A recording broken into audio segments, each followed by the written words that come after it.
Direct selling में पैसा कैसे आता है। चलिए मैं आपको शॉर्ट एंड सिंपल में बता रहा हूँ कि डायरेक्ट सेलिंग उसको कहते हैं जो आज कोई भी प्रोडक्ट मार्केट में बन रहा है, सबसे पहले कंपनी बनाती है, उसके बाद CNF,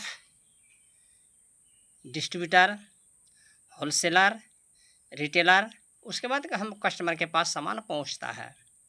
लेकिन डायरेक्ट सेलिंग के अंदर क्या है कि सामान डायरेक्ट कंपनी में बनके डायरेक्ट कस्टमर को ही प्रमोट किया जाता है।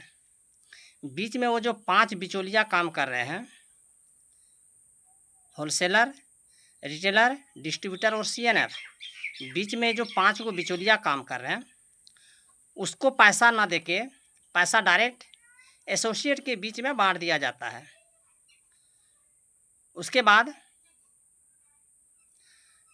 जैसे आज कोई भी प्रोडक्ट मार्केट में लॉन्च होता है तो सबसे पहले ऐड उन्हीं को दिया जाता है जिसका आज मार्केट में वैल्यू है, पहचान है। सपोज दैट मॉडल, एक्टर और क्रिकेटर, ये सभी के बीच उनको प्रचार दिया जाता है ताकि उस प्रचार के माध्यम से उनका प्रोडक्ट का ऐड हो और प्रोडक्ट उसका घर घर तक पहुँचे। क्योंकि जब तक वो मॉडल, एक्टर, क्रिकेटर का सहारा नहीं लेंगे तब तक उसका ऐड कोई भी अच्छा से नहीं देखेगा और उस पर विश्वास नहीं करेगा। इसलिए वो बड़े बड़े मॉडल, एक्टर, क्रिकेटर को ऐड देके अपने प्रोडक्ट के ऊपर फोकस करता है। और वही प्रोडक्ट हम लोग आज रिटेलर दुकान से लाते हैं, लेकिन जो सामान रिटेलर दुकान के पास कोई भी सामान सपोज दैट लेते हैं, A to Z कोई भी, उसको बोला जाता है कस्टमर, यानी कष्ट से हम लोग मर रहे हैं, इसीलिए हम लोग को कस्टमर बोला जाता है।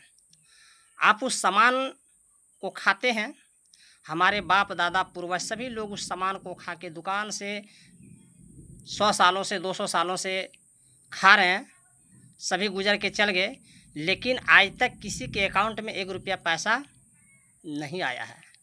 अगर किसी को आया होगा तो बोलिएगा, नहीं आया है।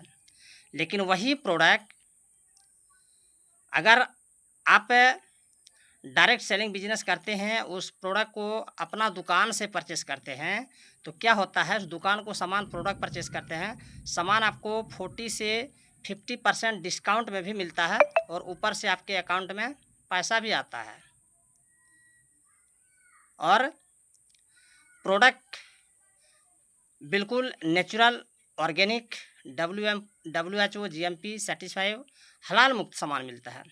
आप बाज़ार से कोई भी सामान लाते हैं, अब उस सामान को लाते हैं, सामान आपका ऑर्गेनिक, WHO GMP सर्टिफाइड हलाल मुक्त नहीं मिलता है।